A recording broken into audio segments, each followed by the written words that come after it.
नमस्कार मित्रांनो, कसे आहात? एकदम मस्त ना? मी पण एकदम मस्त मजेत आहे. मित्रांनो, आज मी तुमच्यासाठी घेऊन आलो एकदम मस्त टेस्टी अशी आणि एकदम मौदार अशी बनणारी लापशीची रेसिपी. आता लापशी जो हा पदार्थ आहे ना, तुम्ही सगळीकडे खाल्लेला असाल. प्रत्येकाच्या महाराष्ट्रीयन घरामध्ये बनवला जातो आणि त्याचबरोबर मंदिराच्या प्रसादामध्ये पण बनवला जातो. तर मित्रांनो, ही लापशीची रेसिपी एकदम मस्त टेस्टी आणि एकदम मौदार कशी बनवायची ना, त्याचे काही टिप्स आणि ट्रिक्स या व्हिडिओमध्ये तुमच्याबरोबर शेअर करणार आहे. हा व्हिडिओ तुम्ही शेवटपर्यंत नक्की बघा आणि तुम्ही पण तुमच्या घरी अशाच पद्धतीने लापशीची रेसिपी एकदा नक्की ट्राय करा. चला तर मग मित्रांनो, जास्तीचा वेळ न घालवता फटाफट रेसिपीला स्टार्ट करूया. हो, पण त्याच्या आधी चॅनलला सबस्क्राईब करा, लाईक करा आणि कमेंट करायला विसरू नका. तर मित्रांनो, सगळ्यात आधी एका कढईमध्ये ना 2 चमचे तूप टाकून घेतो आणि तुपाला चांगलं गरम करून घेतो. तूप चांगल्या प्रकारे गरम झालं ना, आता यामध्ये थोडेसे काजू टाकून घ्यायचे, तुकडा काजू टाकून घेतलेले आणि त्याचबरोबर थोडेसे बदाम टाकून तुपामध्ये चांगल्या प्रकारे परतून घ्यायचं आहे. म्हणजे एक अर्धा मिनिटासाठी चांगल्या प्रकारे परतून घेतलात ना, यावरती थोडासा तांबूस असा कलर यायला चालू होईल. त्यानंतर ना यामध्ये थोडेसे मनुके टाकून घ्यायचे. मनुके टाकून हे सगळे ड्रायफ्रूट्स तुपामध्ये अजून एक अर्ध्या मिनिटासाठी चांगल्या प्रकारे परतून घ्यायचे आहेत. हा मस्त असा वास सुटलेला आहे ड्रायफ्रूटचा तुपामध्ये भाजलेल्याचा. हे बघा मित्रांनो, अशा प्रकारे मस्तपैकी तुपामध्ये ड्रायफ्रूट्स जे आहेत ना आपले चांगल्या प्रकारे परतून घेतलेले आहेत. आता हे तुपामध्ये भाजलेले ड्रायफ्रूट्स एका वाटीमध्ये बाजूला काढून घेतो आणि आता याच कढईमध्ये अजून 1 चमचा तूप टाकून घेतो. तूप चांगल्या प्रकारे गरम झालं ना, आता यामध्ये 2 वाटी जाडा सुजी टाकून घेतो, जो की लापशीसाठी वापरला जातो. हा लापशीसाठी वापरला जाणारा सुजी ना कोणत्याही किराणा मालाच्या दुकानामध्ये अगदी सहजपणे तुम्हाला भेटून जाईल. आता हा सुजी तुपामध्ये चांगल्या प्रकारे भाजून घ्यायचा आहे. 3 ते 4 मिनिटासाठी अगदी मंद आचेवरती गॅस ठेवून ना चांगल्या प्रकारे जर भाजून घेतलात तर एकदम मस्तपैकी हा सुजी भाजून रेडी होतो. एकदम खमंग असा वास सुटायला चालू होतो. इथं तुम्ही बघू शकताय अशा प्रकारे एकदम मस्तपैकी तांबूस असा कलर येईपर्यंत हा सुजी मी भाजून घेतलेला आहे. तुपामध्ये सुजी चांगल्या प्रकारे भाजून झालं ना, एका दुसऱ्या भांड्यामध्ये काढून घ्यायचा. आता मी त्याच कढईमध्ये ना 6 वाटी पाणी टाकून घेतो आणि पाण्याला चांगली खळखळ असा उकळीपर्यंत ना चांगलं उकळून घेतो. एकदा का पाणी उकळायला चालू झालं ना, आता यामध्ये 1.5 ते 2 वाटी गूळ टाकून घेतो आणि गूळ पण या पाण्यामध्ये चांगलं विरघळवून घेतो.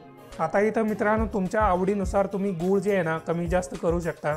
जर तुम्हाला जास्त गोड आवडत असेल तर थोडंसं गूळ तुम्ही जास्तीचं टाकून घेऊ शकता आणि जर कमी आवडत असेल तर थोडंसं कमी करू शकता. आणि त्याचबरोबर मित्रांनो, जे प्रमाण मी यामध्ये वापरलं ना तेच प्रमाण तुम्ही पण वापरा. म्हणजे तुमचा पण जो लापशी बनेल ना तो एकदम मस्त मौदार बनेल.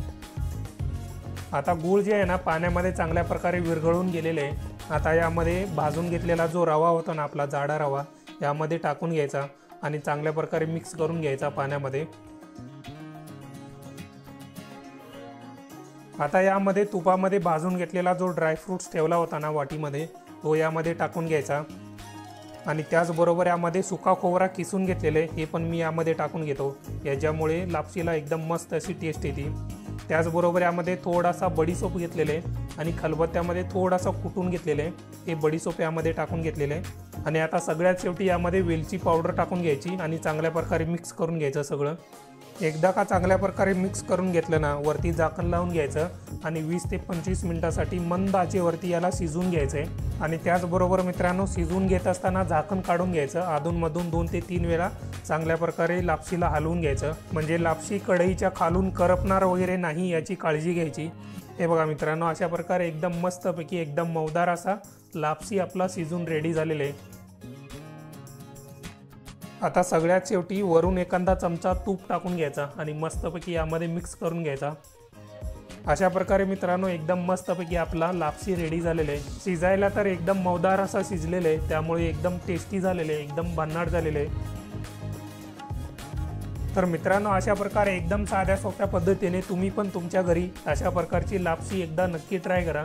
छोट्या मोठ्या प्रोग्राममध्ये किंवा विकेंडला वगैरे तुम्ही तयार करू शकता. नाहीतर मग तुम्हाला कधी गोड असं खावंसं वाटलं ना तरी तुम्ही हा लापशी तुम्ही तयार करू शकता. मित्रांनो, हा लापशी चवीला एकदम चवदार झालेलाच आहे आणि त्याचबरोबर हेल्दी पण झालेलं आहे.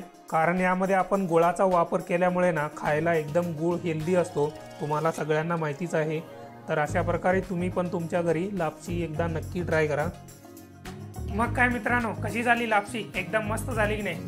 चवीला एकदम मस्त झालेले आणि एकदम मऊदार अशी झालेली. यामध्ये आपण गुळाचा वापर केल्यामुळे ना खायला एकदम हेल्दी आहे. अशा पद्धतीने तुम्ही पण तुमच्या घरी ना एकदम मस्तपैकी एकदम मऊदार अशी लापशीची रेसिपी एकदा नक्की ट्राय करा आणि मला कमेंट करून सांगा म्हणजे तुमची रेसिपी कशी झाली ते. चला तर मग जाता जाता रेसिपी आवडली असेल तर लाईक करा, कमेंट करा आणि सगळ्यात महत्त्वाचं मित्रांनो, चॅनलला सबस्क्राईब करायला विसरू नका.